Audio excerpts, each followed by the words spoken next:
Tech for Seniors, August the 30th, episode 75. Welcome, everyone. We have about 83 people in the room right now and a whole bunch over on our streaming service, which, of course, is streaming to YouTube. It is the end of August, and guess who has a birthday this week? I'll be putting my email in the chat so that, and including my Amazon account. So if anyone wants to drop me presents in my Amazon account, that would be great. So let's party this week. Anyway, thank you for coming. Thank you for coming. As I said, I've said many times before, it's your enthusiasm and support that keeps us going. Ron, we're on full screen view, or gallery viewed. Is that what you want? You can change that yourself, Dewey. I can't. I'm locked out. I don't have that choice. All right. That is an individual choice on what view you have. You can choose that on your own machine. Yeah, mine's been turned off. Okay. So we are, yes, so we're, we have a big show for you today. We'll be doing lots of things. We of course are taping this, and we'll have this recorded and up online for you very shortly after the meeting is finished. We will the premiere service, as you know, we ran a so the meeting will finish at 10, and then we have a question and answer period, and then at half past the hour we have our premiere service. And today we are going to be talking about, Hewie is going to be talking about transcribing in MS Word, which was great. And he did that 1 year ago. And then the interesting thing about it, excuse me, is that Dewey was 1 year ago when he joined our staff.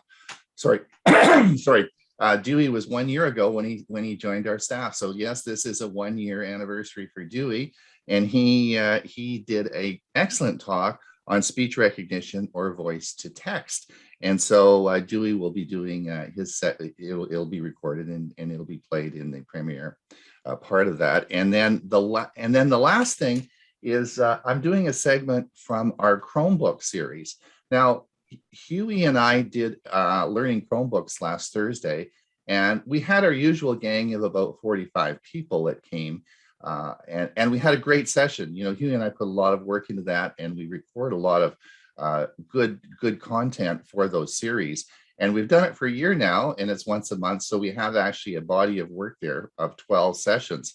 We'd really like your help in spreading the word so that we can, in your computer clubs and so on and so forth, please sign up, and we'd like to really see more people come. We put an awful lot of work into it, and I know that if you spread the word, that we'll get more people signing up and more people coming.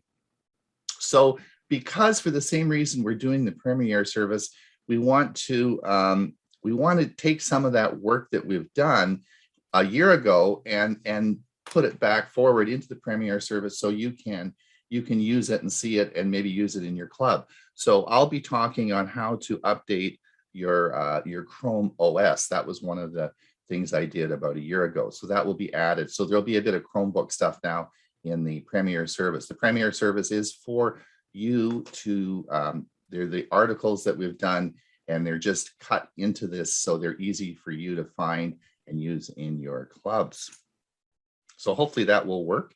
I just quickly wanted to show you something. Let me just share my screen. Guess what? I got my Samsung Galaxy 4 watch, and I got it before Dewey. So as you know, Dewey and I both bought the Galaxy 4 watch. You'll be hearing a lot about it. It's a very hot watch. Lots of topics. There's at least 10 or 15 articles a day come out on it. But I have but I got it, and I'm doing the testing now. And I'll be on the Michael Daniels show on Wednesday as a guest speaker, and I'll be talking all about the Galaxy 4 watch and my initial impression of it. So I put the excuse me, I put the link in the show notes, and it'll be in our newsletter tomorrow if you want to come over and watch the show on Wednesday. that'll be great. And that's on YouTube. And that's on YouTube. And then the next thing was, while we were shopping last Friday, and we went to the big city. My wife wanted to do some shopping, and of course, I headed over to the technology store and the big store, and I was looking at these phones. And this is the Samsung Z Flip 3. Now, this was just released this week, and when I went into the store, the guy was just putting this out, right? And they only had two, and somehow one of them got sold yesterday, the day before, which they weren't supposed to do. I beat the fella behind me. I raced over to the table because I wanted to take some pictures and hold and look at it. The guy behind me that was waiting bought the phone right from there, so they don't have any. And this is the phone that's being sold out now in 130 countries since it was released. All as I'm saying about this is I was very impressed with it. It was really an interesting phone. If before you go and drop $1,000 on an iPhone, you might want to have a look at this. It's really interesting technology, and it'll be about $999. And this is the new flip phone from Samsung. And the other one, of course, is the tablet, which is over. This opens up and you have not only a phone, but you have a tablet. This is a lot more money. This is, of course, around $2,000. Not probably something individuals might, but big applications for industry in hospitals and medical services, stuff like that. So these are going to be big items that we'll be talking a lot about, I'm sure, this year. But these have just been released this year or this week. Hewie, you've got something to talk about. Yep. Hang on one second while I bring it up. Hi, Tech for Seniorites. I'm Hewie Poplock. Today I'm going to do a reminder on meeting etiquette. Remember to turn on the camera.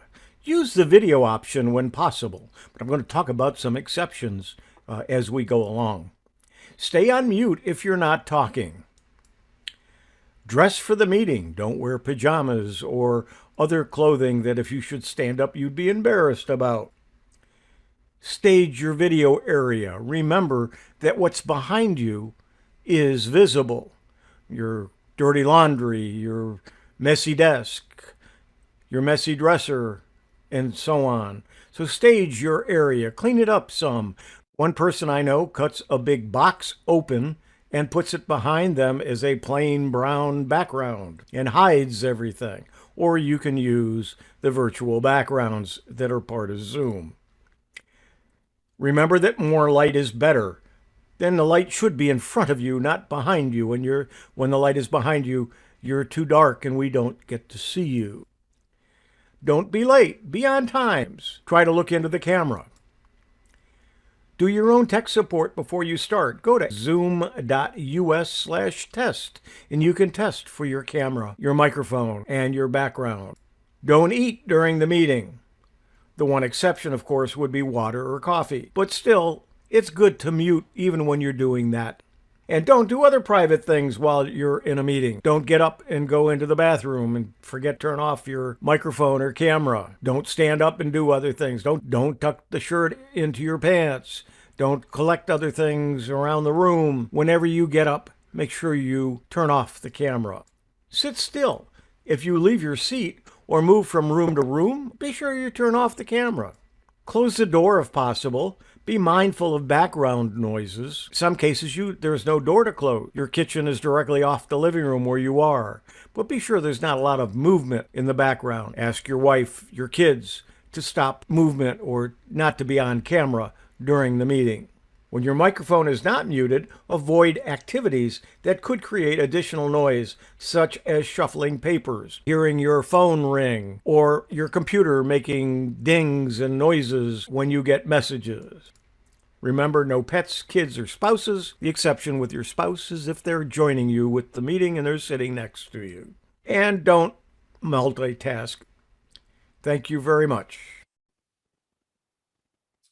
Thank you, Hewie. I guess really what you're telling us, we're not watching television. We're watching a two-way show, right? We're really watching both sides.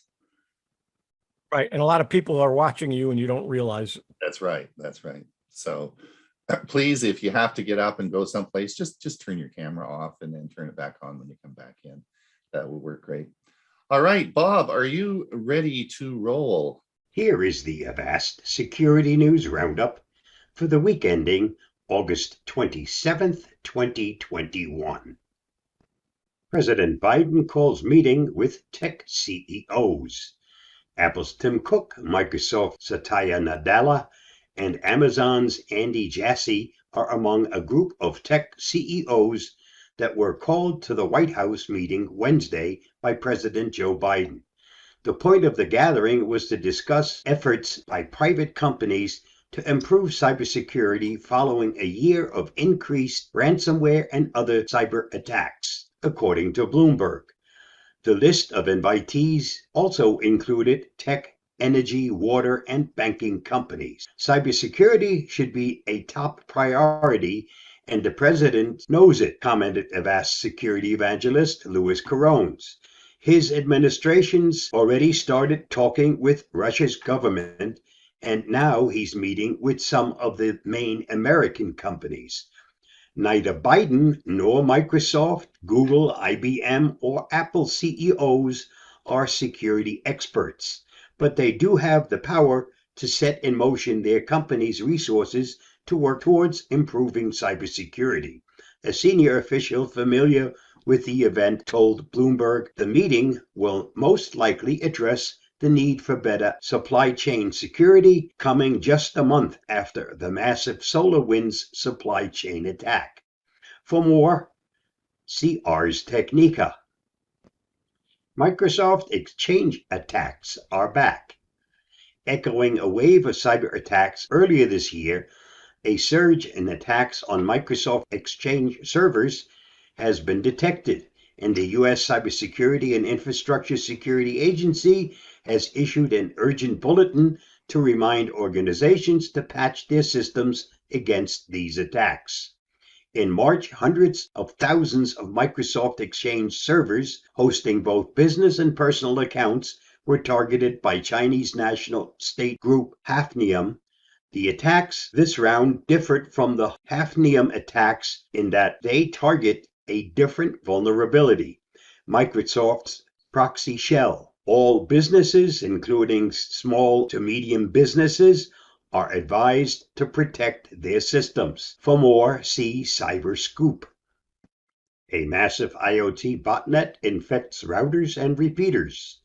A DDoS botnet gang has infected hundreds of thousands of IoT devices, including network gateways, routers, and repeaters, manufactured by at least 65 different vendors.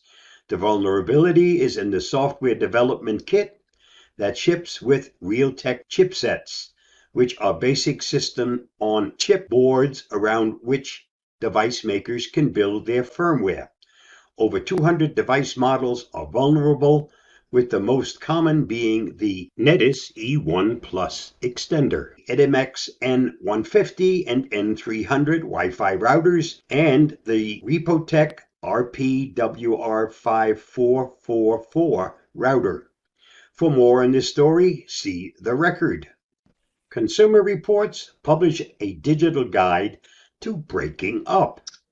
To ease the heartache of an ended relationship, Consumer Reports has published a digital guide to breaking up, subtitled How to Reclaim Your Online Accounts After a Relationship Ends. The guide offers advice on how to keep your social media feed free of painful memories and how to sever any shared accounts cleanly and quietly. The first task is to make a thorough list of shared accounts, as long-term relationships may have led to more shared accounts than one might immediately remember. Other helpful tips include how to change your password for services such as Amazon Prime Video, Apple TV, and HBO Max. Activists' iPhone hacked with zero-click attack. Internet watchdog group Citizen Lab, based at the University of Toronto, reported that it identified 9 Bahraini activists whose iPhones were hacked, some using zero-click iMessage exploits, with Pegasus spyware between June 2020 and February 2021. Citizen Lab feels confident that Bahrain government is behind at least some of the attacks. The targeted journalists, including members of the center-left political group Wade, the political opposition group Al-Wefaq, and the Bahrain Center for Human Rights. The zero-click attack required no action on the part of the victim and completely circumvented Apple's blast door security. Citizens Lab has dubbed the attack forced entry. Here's some additional advice on the recent T-Mobile data breach. On August 17, 2021, T-Mobile learned that a bad actor illegally accessed personal data. If you or someone you know are a current or former T-Mobile customer, there are actions you can take to protect yourself. First, T-Mobile has set up a page on their website describing what you can do. This includes 2 years of free identity theft protection from McAfee and T-Mobile account protection. You can also change your password to something complex. Change your T-Mobile PIN and turn on multi-factor authentication for your account if you do not currently use it. Former customers should go ahead and delete their unused account with T-Mobile. Currently, there is no way to prevent your data from being exposed in a breach, so it's crucial to take the necessary steps to mitigate the damage to you and your family. This week's must-read on the Avast blog. After receiving a call supposedly from the CDC, Avast senior writer Emma McGowan discussed with Avast Threat Lab how one can spot signs that they've been on the receiving end of a phone scam. Read the blog post for many tips on how to handle these cases securely. You may also find my video on all about phishing scams right from the fish's mouth helpful. And that wraps up this week's Avast Security News Roundup. Stay safe, stay secure, and I'll see you again next week. Bye-bye. Thanks, Bob. That was, I guess we still got to keep our guard up. Yes, you do. Were you going to do the title fraud? Yeah, let me change it over. We'll be having, after Bob, we're going to have a special treat for you today. You get to see Camille Hooks is here. She's going to talk on the Buzz Club. Remember 1 year ago, we had her talk about the Buzz Club. And I can say that Gail and I have had a lot of fun with that. And I'll tell you about that as soon as Bob gets finished here. Home title fraud. What is it? Home title fraud occurs when someone obtains the title to your property, usually by stealing your identity, to change ownership on your property title from your name to theirs. The fraudster can then secure as many loans as possible using your equity as collateral. The real homeowner is often completely unaware of the scam until the lender starts to send letters indicating they intend to foreclose on the home or when you decide to sell your home.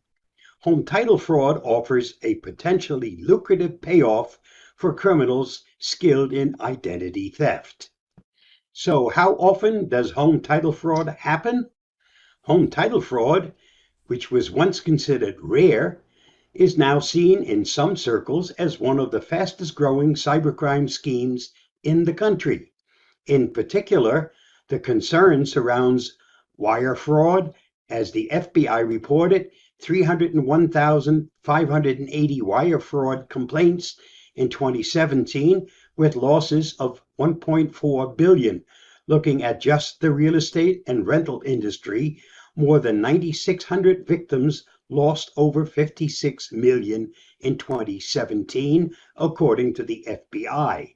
Home title theft has become a growing concern in the cybersecurity business, with FBI reports and other data supporting that.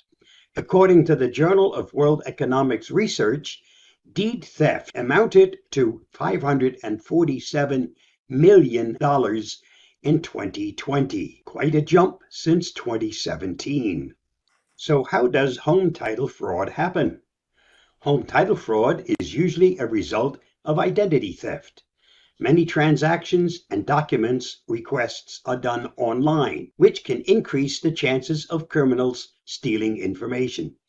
Older people are the most common targets because they typically have more equity in their homes and may not be as online savvy or pick up on signs of fraud right away. Other targets of home title fraud are people who own second homes, vacation homes, and real estate investment property. This group of homeowners may not pay as much attention to these properties as their main residences and may miss notices or bills such as property tax bills, foreclosure notices, or past due notices. This gives scammers more time to commit fraud, and homeowners may not learn of these issues until well after the crime has been committed. Another criminal tactic that has grown in popularity is phishing emails that ask a homeowner or home buyer for their personal information so they can obtain their home title.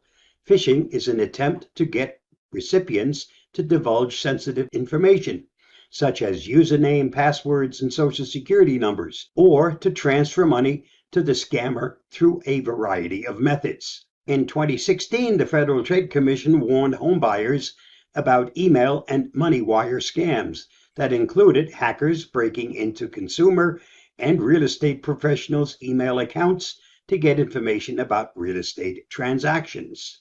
Here are some tips to protect yourself from home title fraud. You can help thwart scammers by being diligent with your information. Here is a list of ways to protect yourself from home title fraud. Check your credit report.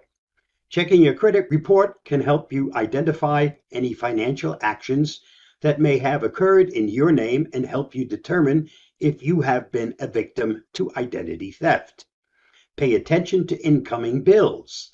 Make sure you are receiving all your bills, such as the tax bill, water bill, mortgage bill, and so on.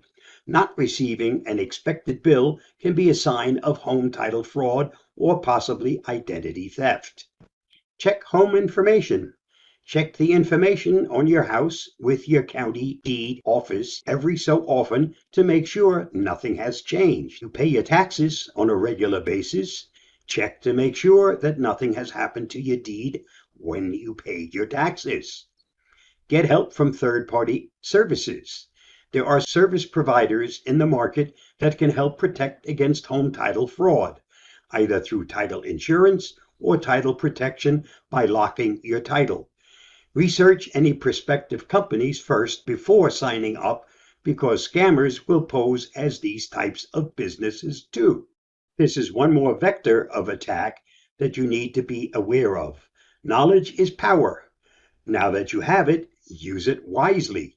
Stay safe, stay secure, and I'll see you again soon. Bye-bye. Thank you. Thank you, Bob. That was great. Bob's all his security videos he does are on a playlist that you can access on our newsletter under Bob's segment, which will be coming out tomorrow. So all his segments he does are available for you to replay. Where is Camille? Camille, where are you? Hi, Ron. I'm here. Hi, there you are.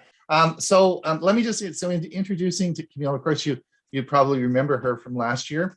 Gail and I have participated in 2 sessions with the Buzz Club, and which was basically reviewed 6 movies twice now. So I guess we did 12 movies, and so we got to watch them, participate, and it was a great experience. This is Camille's concept of this project is for seniors. It's for us, and they're doing a great job. So she's coming back this now to talk to us about how this past year went and what's going on for the future. I'm excited. I want to do some more movies. So Camille, tell us how things are going. Yeah, well, thank you, Ron. I'm so excited to see all of you today. Ron has been in several of our movie classes, which have been great. So I thought today I would give you a little bit of an overview of what we've been doing. tell you a little bit about myself, and then I can share some of the classes that we have launching in the next few weeks in case anyone's interested in joining. And maybe you can even join the one that Ron's in. But I'll let you know. So again, my name's Camille. And during the pandemic, you know, a lot of my family members, including myself, we were all struggling with being home, as I'm sure you all were as well. And so I was talking with my parents and grandparents who are in the senior category, I guess. And we had this idea of starting classes to be taught over Zoom. But instead of having, you know, a big Zoom room kind of like this, or a class where you're just listening to instructor, we wanted to do something that was a little different. So all of our classes are really small groups. So you have about 9 people maximum, somewhere in the 5 to 9 people range. And you meet for about an hour to discuss a certain topic. And each class is led by an instructor who's really an expert in that topic. And so the great part about this is that you get to listen to the expert teach you about that topic, but you also get to participate and share your thoughts and opinions and ideas. So I know Ron's taken a few of our movie classes, and just to give you an example, everyone watches the movie on their own and then comes together to discuss it. So similar to a book club, but it's led by someone who's worked in film and can really lead that interesting discussion. So I thought what would be great is I can show you our website, because I know this is a tech club and I'm sure you guys are interested to see that. I can show you our website. I'll share my screen and let me just share it real quick. Okay, share. All right, so this is our website. I'll put the link in the chat, but it's www.buzzclubhq.com. We call it Buzz Club because, you know, we like, what's the buzz? Because it's a very discussion group based classes. So, you know, it's a social learning community for adults. This is our homepage. And as you scroll down, you can just see a little bit more about why we're doing this. One thing that I haven't mentioned yet is continuing to use your mind and continuing to learn throughout your life is really good for your health. It really helps you stay sharp, but also even helps with physical health as well. So that's one of the benefits as well. So this is our homepage. And if you click any of these buttons that say see all classes, it'll bring you to the classes page. And this is where you can see all the different options. And I thought this would be a good way to show you some of the topics that we teach. So we have series, and this is what I know Ron's taken a couple series where you meet multiple weeks with the same group and kind of get to discuss together. We also have a monthly book club. I think we have a fiction book club coming up for those of you who like to read, but also the single classes. These are classes that just meet one time, and that's a great way to try it out if you're interested, but you know, want to make sure you like it before you sign up. So you can click on this single classes and, oh wow, what just happened? I was just using, there we go. So this is where we have all the different topics that are coming up. So you'll see we have everything from art to short stories. If you're interested in gardening, we have a botanist teaching a class, documentary film. I think this is the instructor that you had, Ron. Nick is teaching this class. Ancient art, photography, you know, film. This is Hitchcock's Notorious, just in time for Halloween, and some health related classes. And this is a great one, Let's Chat, Getting to Know You. It's a way to talk about different stories from your life. But basically, if you click on any of these, maybe I'll start with this short story discussion. You click on that, you can read the title, you can see when the class is, what time, and then you can click sign up. But if you scroll down, you can also read an overview of this. So this is just telling a little bit about the class. You know, everyone's going to read this short story together, and then you also get to see a little bit about the instructor. And Jim, in this case, he's a published author. He's won a bunch of awards. And so he's really excited to teach this class and get to know you through it. So that's a little bit about Buzz Club. And I was thinking that, Ron, I'd love to, hear a little bit more about your experience in your Buzz Club class. So do you mind telling a little bit about the class you took? Because I'm sure everyone would love to hear from you and not just me. Well, sure. I'll tell you my experience. But the important thing that was different about our experience was it was a couple's experience. So Gail took it with me. My wife took it with me. None of the other, in the two classes, there weren't any couples, but we took it as a couples class. And that was fun because we got to watch a movie. Gail and I don't see a lot of each other through the day because we are busy people and we've got lots of things happening. But we were forced to sit down, watch a movie, talk about it. And then on Sunday afternoon, we spent an hour with a group of people talking about the movie. So not only was it interesting, but it was a great thing to do with your partner, right? So doing it as a couple, I thought was a great idea. So that was our experience, and we found just really interesting movies. I mean, it was great because your people that chose the movies were really good. They were good movies to choose, and it opened up a whole bunch more for us. So it was a great experience. It really was a great experience. I can't tell you. I can't tell you. And the thing about it is most people who did the first course did the second one too because they liked it so much, right? Yeah, well, I think that's a good point. Whether you have a spouse that you want to take the class with, we also have a lot of people who will take it with their friends, even if their friend doesn't live near them. They'll take a class together, so it's something fun you can do with them. I know my mom and her mom are both in a class together, so it's just a fun way to, we talk about the same things when we see each other, so it's another way to have fun and have something really interesting to talk about. But I wanted to let you know, since Ron has been such a great member of our Buzz Club group, I wanted to offer you guys the chance to take a free class if you're interested. So I'll put the information in the chat, but basically when you're checking out, you just have to use the, what's the code? The code is FALLFUN8, and that way you will get your class for free for any of the single classes. And that way you can try it out to see if it's something that you're interested in doing. But I should also put our phone number in here as well, because we also get a lot of people who call us and just want to talk about the different classes and see if there's a good fit for them. So feel free to call me as well, and we can get you all set up. But I'm going to put the website in the chat. And Camille, if you send me and just drop me an email with that information, I'll put it in our newsletter for tomorrow as well. So it'll go out in our newsletter. Yeah. Okay, great. Well, thank you all so much.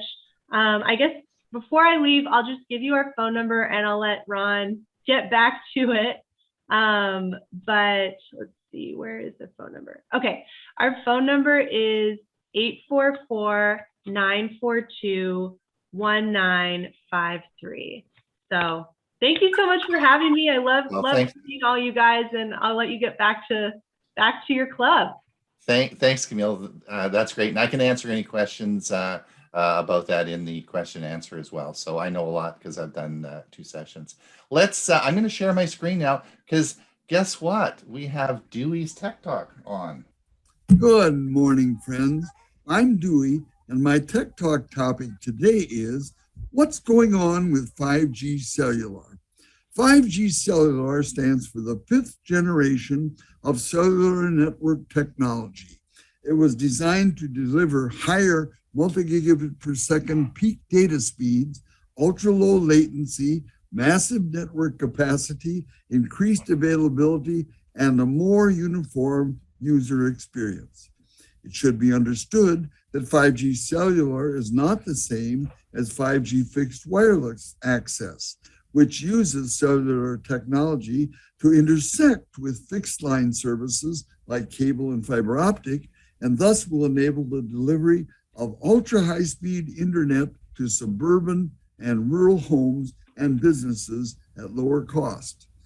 5G fixed wireless access is a highly important topic on its own, but there's not enough time for me to cover it today, so let's get back to 5G cellular.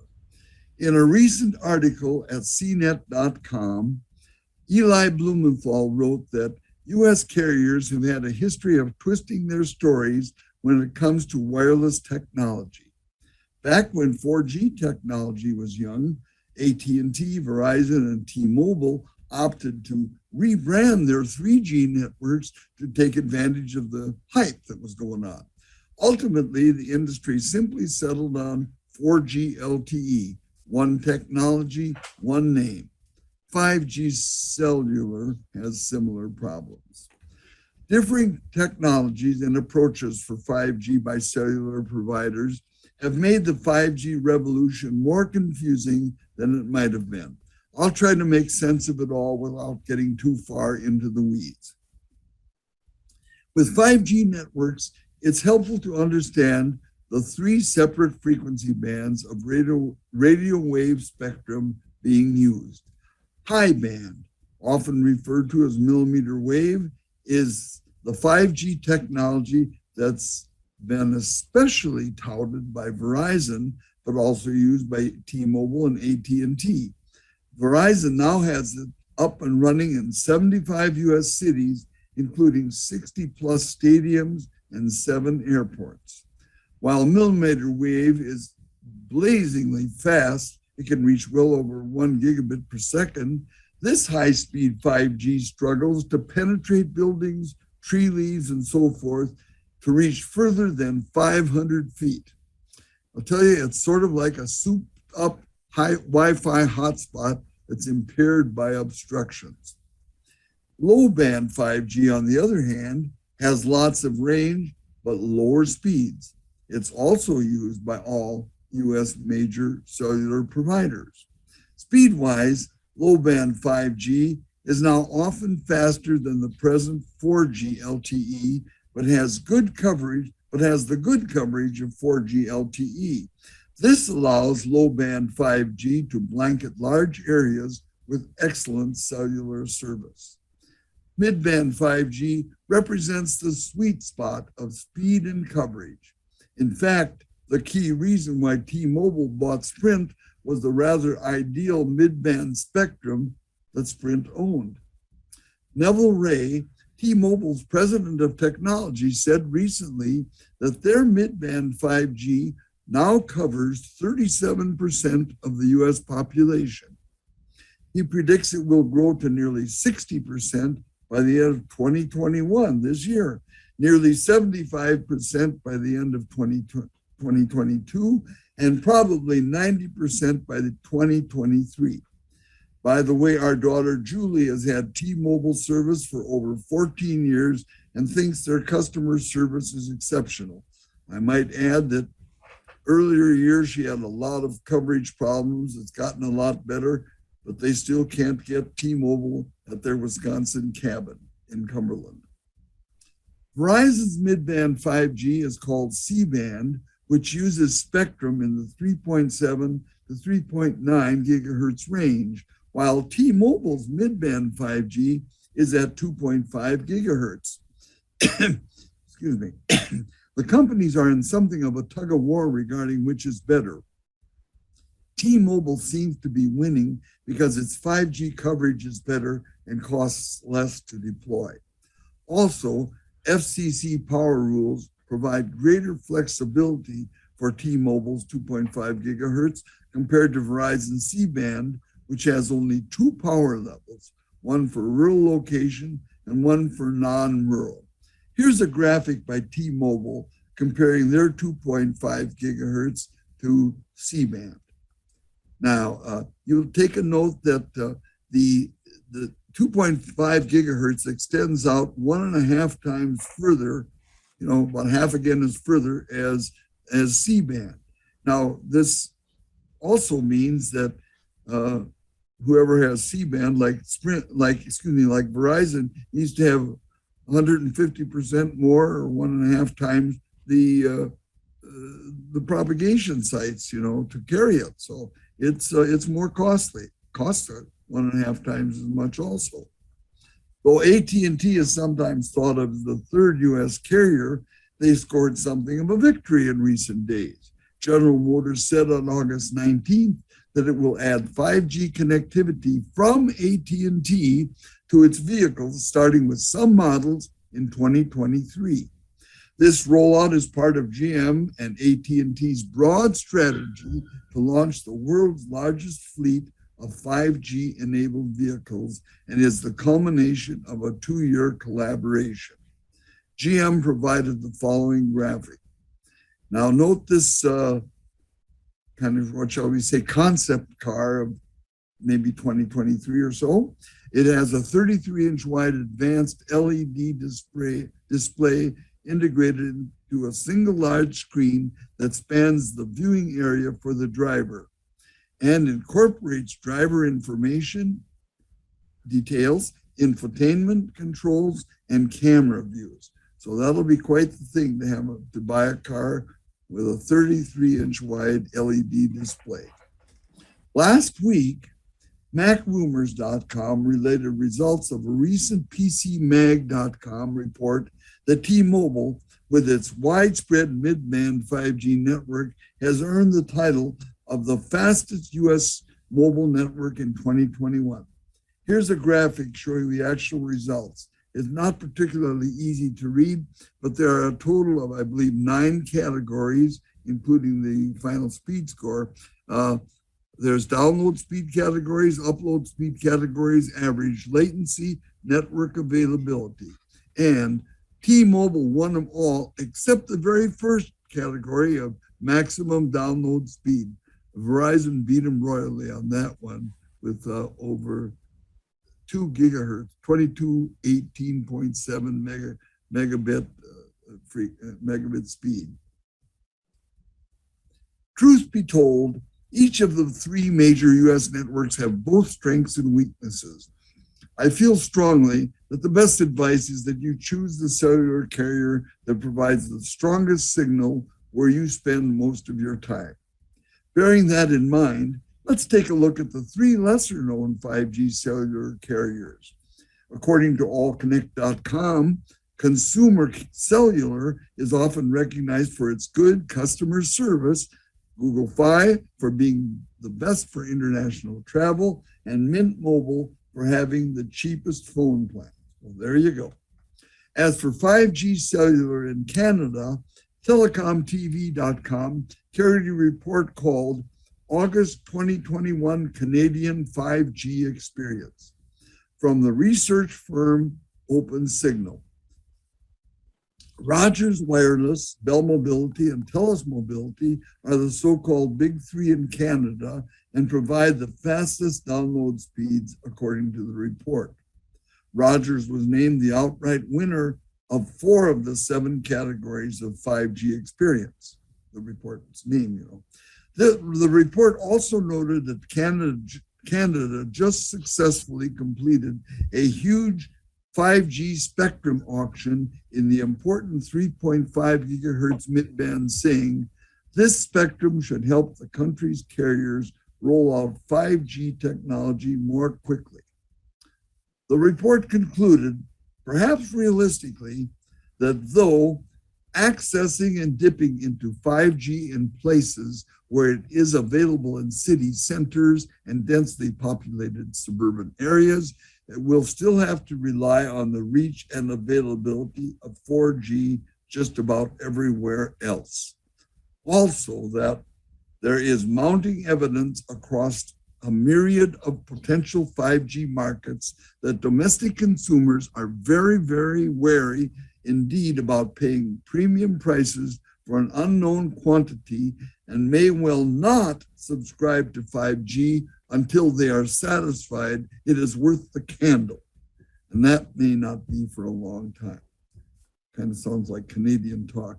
And Canada isn't unique. The US really has the same problems. It's just that Canada probably has more of much more of the less densely populated areas. Meanwhile, in the US, in a PCMag.com report last Friday, Sasha Sagan and Steve Winkelman reported on testing of current 5G phones. Here are a few of their findings, including reporting, as we've heard before, that T-Mobile's mid-band 5G is making a big difference for up to 165 million Americans. Also, we don't think AT&T subscribers should care much about 5G yet, because AT&T's 4G network is very good, but its 5G network is basically an icon on the phone screen. Kind of sounds harsh to me. T-Mobile subscribers should definitely invest in a 5G phone now and look into the Magenta Max 5G phone plan. Another suggestion, Verizon subscribers should make sure they have a C-band capable phone. The report concluded suggesting that you can now expect to have 5G coverage wherever available with any new top-level or near top-level 5G phone you buy now or in the future. Quite a statement. Of course, don't just take it for granted, but be sure to ask whomever you're buying the phone from, just to be sure. And that's my Tech Talk story for today. And I am sticking with it. Well, listen, thanks for watching. Stay safe. And the good Lord willing, we'll see you next Monday. Thank you. Well done, Dewey. Excellent, excellent. And I agree. I think that actually, I think a lot of the services now with Verizon, they're offering it's not much more to get 5G, because you're right. People aren't going to want to pay for that extra service. So I have one bit of advice to offer to save your battery. If you do not have 5G, turn it off. Stick to 4G, because 5G always looks to see if the signal is there. And if you don't have one, it's going to wear down your battery. Hewie, are you up ready? Are you ready to go? I am. Go for it. I would like to say I hope all of our friends and family members in Louisiana are safe. And please make sure you are if you're in that area. And I am going to start part 2 of the series I'm doing on podcasts. Please like this video and subscribe to our channel.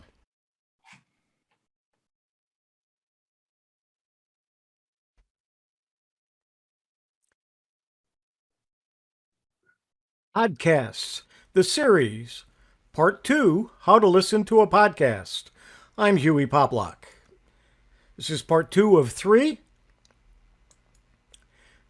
The problem is how podcast apps are often free, or at least have decent free versions, so there's no reason that you can't try several and see what you think are the best podcast apps for iPhone or Android, because podcasts are everywhere these days, and there are so many topics to choose from. In recent years, the quality has risen dramatically as the podcasting space has grown up. Many people still can't quite figure out how to listen to a podcast, though, and I'm going to try to help you. Podcast on smartphones, Apple iOS, Androids, and then there are some that are cross-platform. Like browsers, you need an app to listen to podcasts. There are different podcasts for different platforms. There are some that are iOS only, there are some that are Android only, and then there are some that are cross-platform that can be used on either and Windows or a Mac. Here are some of the more popular titles. The number of podcasts listened to last week, you can see people listened to 6 to 10 were 19%, and 11 or more were another 19%, and 4 or 5 were 21%. So just in 4 or above are well over 50%. Podcast players on Apple. These are just some of the players, and you get the app from the App Store on an Apple iOS device. There is also an Apple Podcasts app built into your iOS device. On my Apple iOS iPad, here are some of the podcast players that I use: iHeartRadio, podcasts from Apple, Stitcher, and then TuneIn Radio and Spotify. podcast player apps on Android. There are about 250 podcast players on the Google Play Store. Here are some of them. And again, here are some of the smartphone apps to play podcasts on your Android device, including Google's own Google Podcasts. So, what you need to learn: how to listen to podcast shows, use the playback controls, follow or unfollow podcast shows, play episodes in order or play the newest episode first, download podcast episodes, delete podcast episodes, and mark a podcast episode as played. Each of the apps have their own way of doing each of these. So to go through each one of them, we'd be here a long time. But I am going to do a demo and show some of these items. So let's take a look at the demo.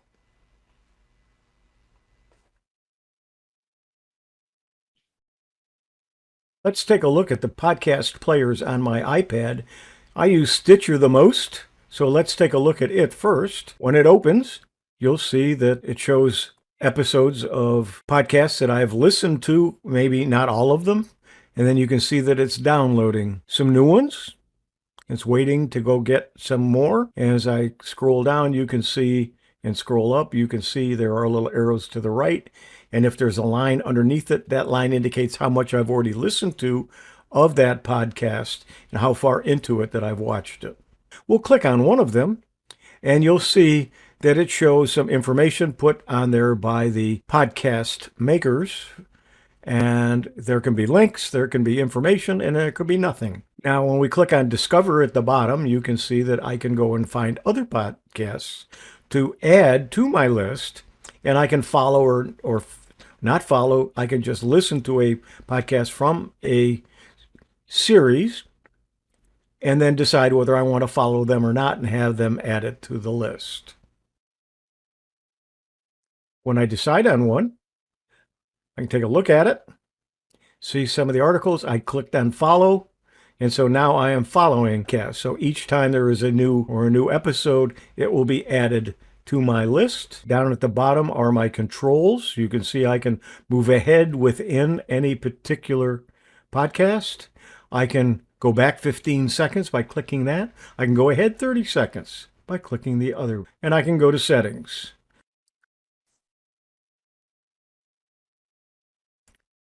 We're now on our iPad, and we're going to take a look at the Apple Podcast app. These are topics that you can choose for your podcast to listen to. I'm going to choose the Washington Post, and I am going to subscribe to it. It's now subscribed. And now it'll show me some information about it, and then what the recent episodes are. I can click plus next to it. It then downloads it, and I can listen to those. Going back to news. And we can see what's recently updated in my library. You can see the various topics under sports. You can choose the sport that you're interested in.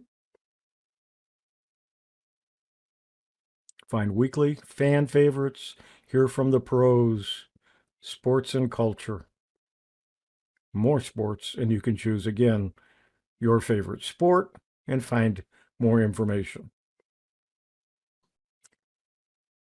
So here under football, you can see if you're a football fan, you might be able to find a podcast on your favorite team, your favorite college team, your favorite pro team.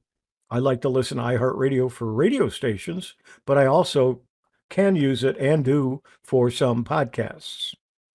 One of the things I do, if you look at the bottom, I listen to WDBO in Orlando in the morning because they have what I feel is a very good news program from about 5 in the morning till about 9. It's actual news. And there are settings in the iHeartRadio program. And a lot of the radio stations and TV stars have their own podcasts. and a lot of them are on iHeart. And there's two there. Joel Osteen. I will click on follow him. And Mark Levin, I'll mark that as follow. Or are those two different?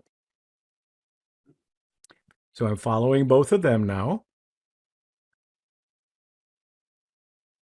And then I'm going to unfollow Mark Levin just to show you, you can unfollow anyone at any time on any of these podcast programs.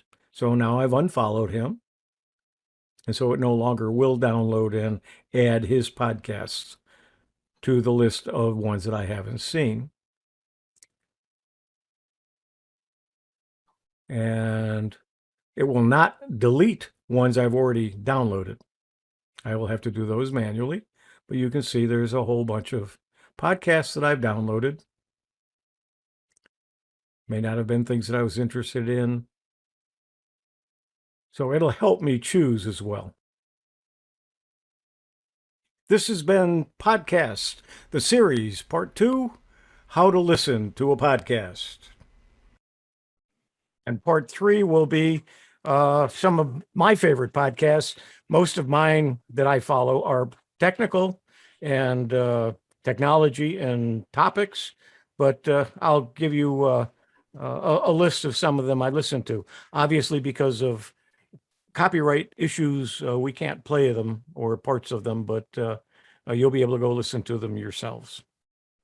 Thanks, Huey. Ray, just before you're up, I want to say thank you to everyone on YouTube who's been listening. We have about 10 spots available on our Zoom meeting. If you want to come over here for the Q&A, that's great. We'd be happy to have you. But at this time, we are going to move on with our music segment. Ray, we are ready for you to go ahead. Okay, here we go. It says host disabled participant share screening. Oh, did I not make you a host? Oh, sorry. There you go. That works better. All right. Sound.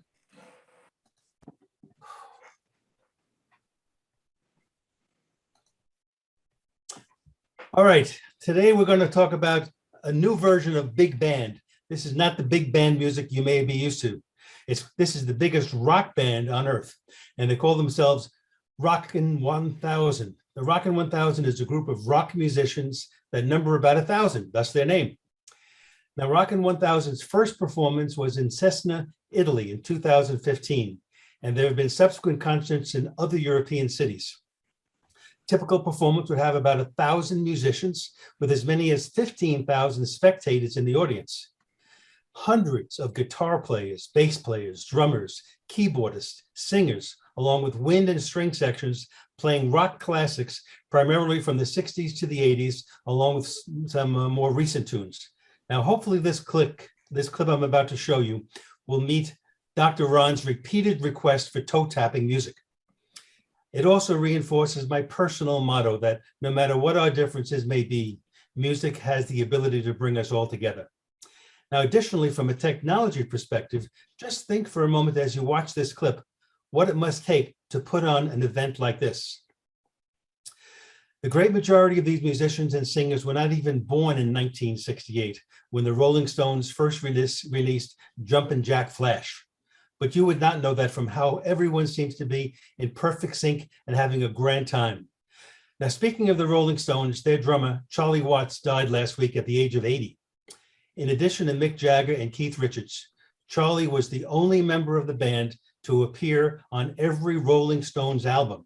Now, consider this. Rolling Stones' first album was released in 1964, and their most recent last year in 2020. If you do the math, that's 56 years. I predict there will never be another band with the same principal original members to last as long as the Rolling Stones. So this clip from June 2019 was held at the Stade de France, just outside of Paris. This is the biggest stadium in France that can hold up to 80,000 spectators. Now, YouTube has many other individual clips from this and the other Rockin' 1000 performances, as well as full concert footage.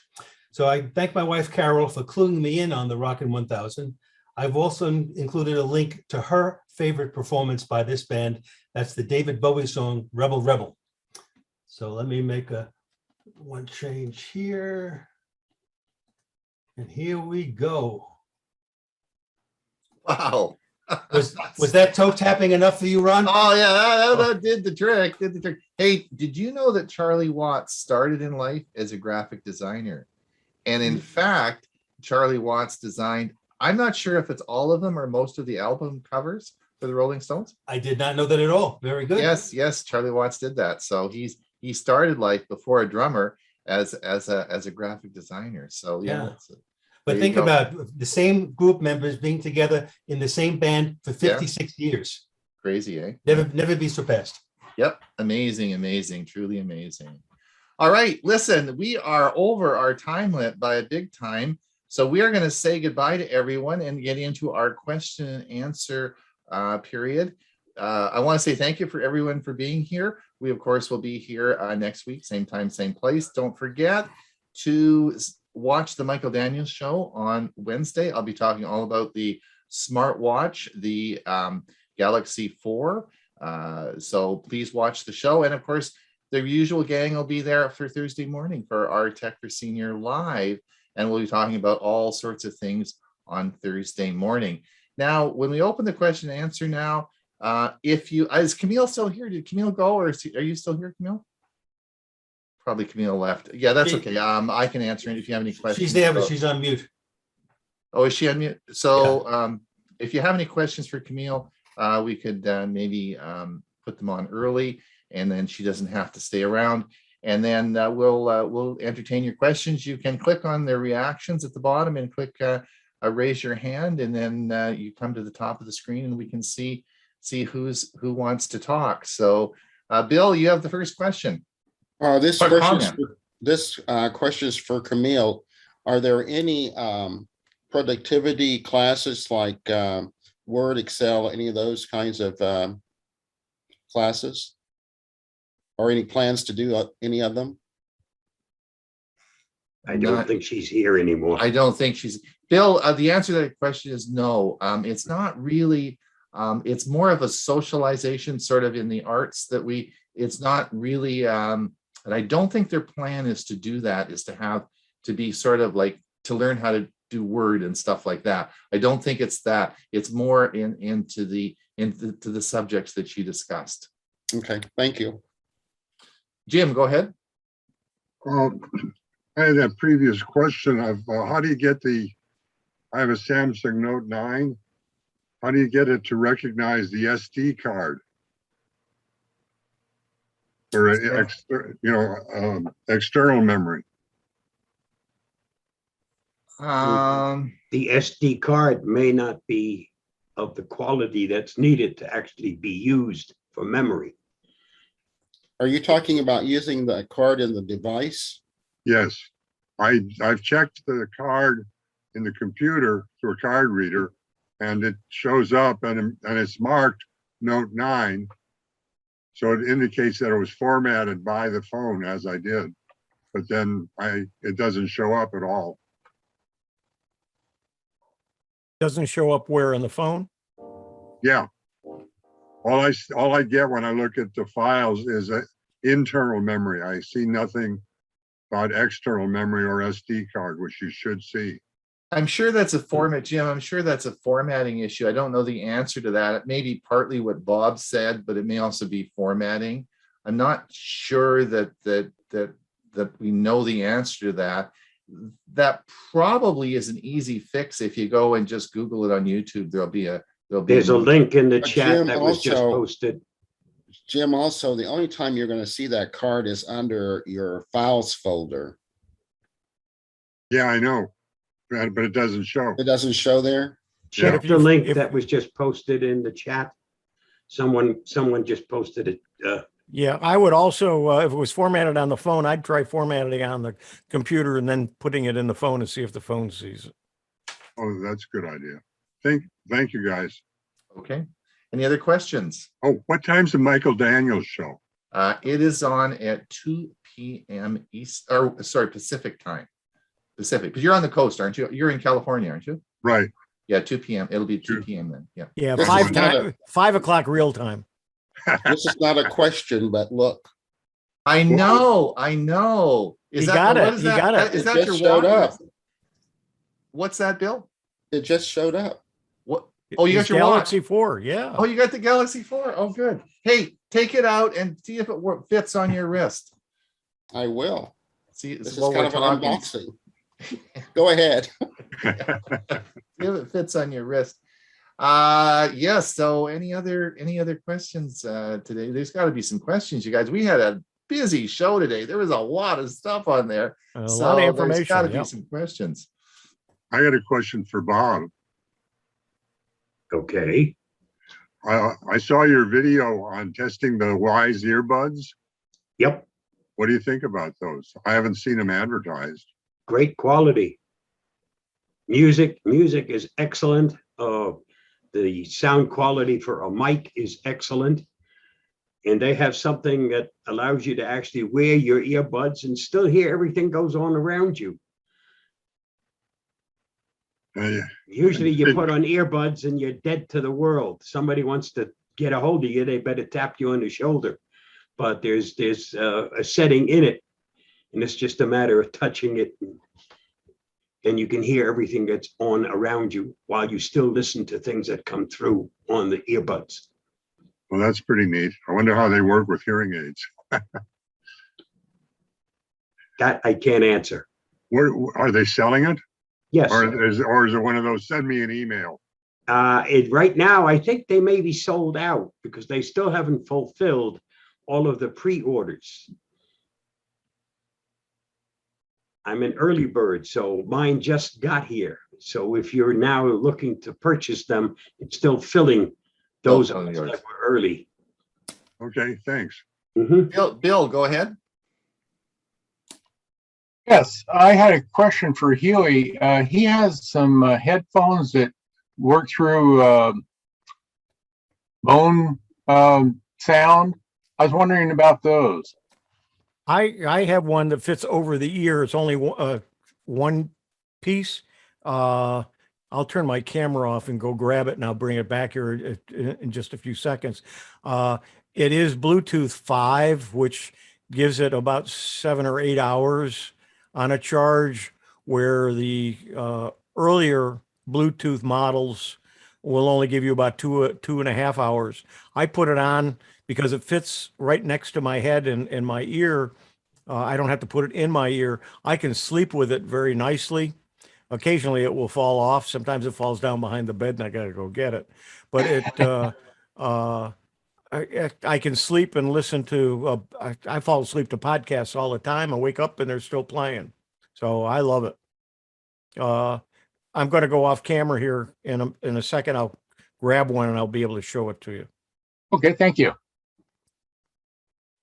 And apparently that watch fits Bill's wrist. It does.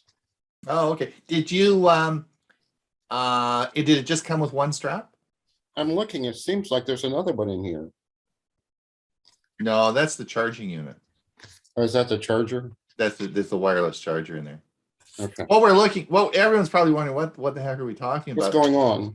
Yeah, what's going on? So we were talking earlier before the show started, and one of the issues was when I got my watch, the strap, it's sort of the small to medium strap, which of course is too tight for my wrist. I need another strap. And I thought, well, with the Fitbit Sense, I got 2 straps, that came with it, and you could choose whatever you want. But I got the smaller facing watch. I got the smaller watch, which Bob says, of course, that's probably for women, and how they have smaller wrists. So maybe it just came with the small, and it says on the band it's small to medium size. I need the medium to large size, and I would have thought for $300 they'd throw another like one more strap in or something. So anyway, that's why I was wondering if Bill's Yeah, wrist. mine does fit. This is the classic version. Yeah. But I only got the Bluetooth. I didn't get the cellular version. Right. By the way, I might mention that I ordered mine directly from Samsung, and I had quite a choice, including the size and color of strap and that sort of thing. And I think that's the reason why my order is delayed and will not arrive till this coming Thursday. George has a question. George, go ahead. Hi. So in British Columbia here, the land titles are held at the provincial office. And when I lived in the States, land titles were much more processed by private companies. And I'm wondering how that difference would affect the potential for fraud. So I have to tell you, George, well, Bob, sorry, Bob, for interrupting you, but I just have to tell George an interesting story. I went to see my lawyer about a year ago for some minor things that needed to be tidied up. And when I went in to see him to do the transaction, I delivered both his kids. He's been my lawyer for 40 years. He said, Ron, I need to see your driver's license. I said, what do you need to see my driver? He says, I need to document who you are. And I said, you stupid old, da, da, da, da, da. I said, I delivered both your kids. I said, you know who I am. And they are so strict now about when you go in to a lawyer to see who you are before they do anything in way of transfer of title or anything like that. Was that in Canada or was that this is in Canada. Yeah. In Comox here. Yeah. You're in Victoria, aren't you? Yeah. Yeah. So I was just up in Comox. So it is a bit different, eh, Bob? Like what? Well, it's when you have your closing, it's the company that does the closing that actually does the title. And you get title. Now, there's two different things to realize here. We have something called title insurance, but that only makes sure that there are no liens against the title. That doesn't mean that the title is actually in your name. It just gives you the assurance there are no liens, that somebody can come later and say, hey, you owe me $50,000 because I did some work on the house. That is different than whether or not somebody steals the title to your house and then starts the mortgage and get loans against it. But are the titles in the States held in the state office, or are they held in the title Well, you companies? check on them at the same place where you pay for your taxes each year. Okay. Yeah, So but that's the title, at least here in California, is recorded. Correct. At the government agency that handles that. And that's where you would check to make sure that there's been no changes to that title. It's similar to Canada then. Yeah. Recommendation is if you pay your taxes once a year or twice a year, at the same time, check and make sure the title is still in your name with no liens against it that you can't account for. If you have a mortgage, of course, there's going to be a lien, but you know about it. You're paying that mortgage. If you paid off the title or the mortgage, make sure there's a release so that you don't want, and there's no other liens on that title. And that's the main part. If somebody steals your identity, they can very well mortgage your home. And that's the part you have to be careful. Right. It is now 20 minutes after the hour. Hewie, did you have one final comment that you want to keep short? Oh, that's your. Yeah, I'm muted here. This is the bone conductive. You can see it's very small. It's round. It just fits over my ear against my head, and I can hear the volume.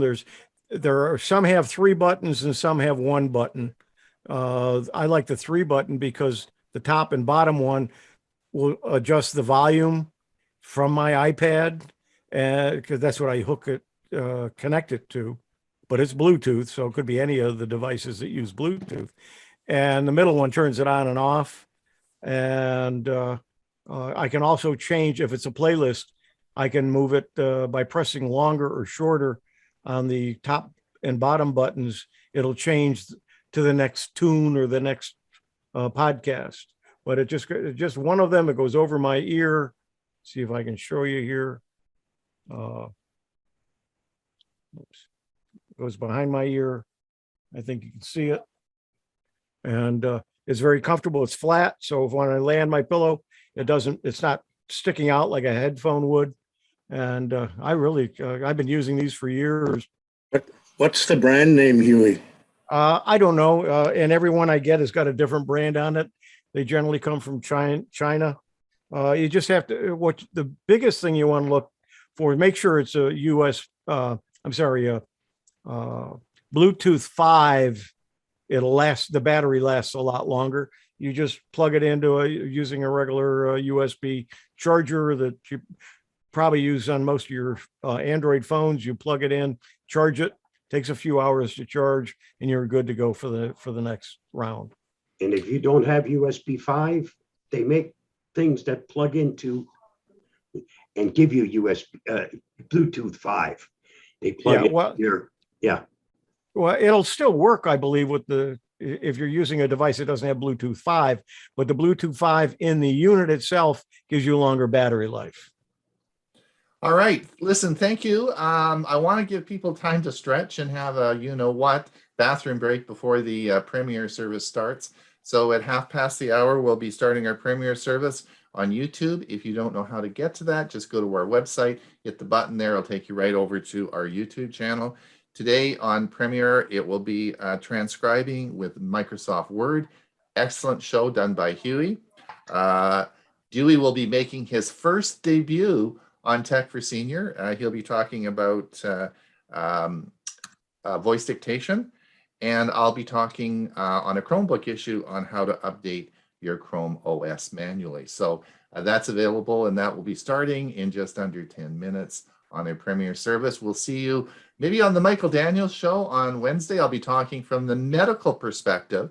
As you know, I'm a physician, and I will talk about a medical perspective of the Galaxy Watch 4. What a physician would think of this. And I'm going to take 5 key features, health features on the watch, and talk about that on the Wednesday show. We'll, of course, be on the Thursday show, which will be our live Tech for Senior Live. The usual gang will be there.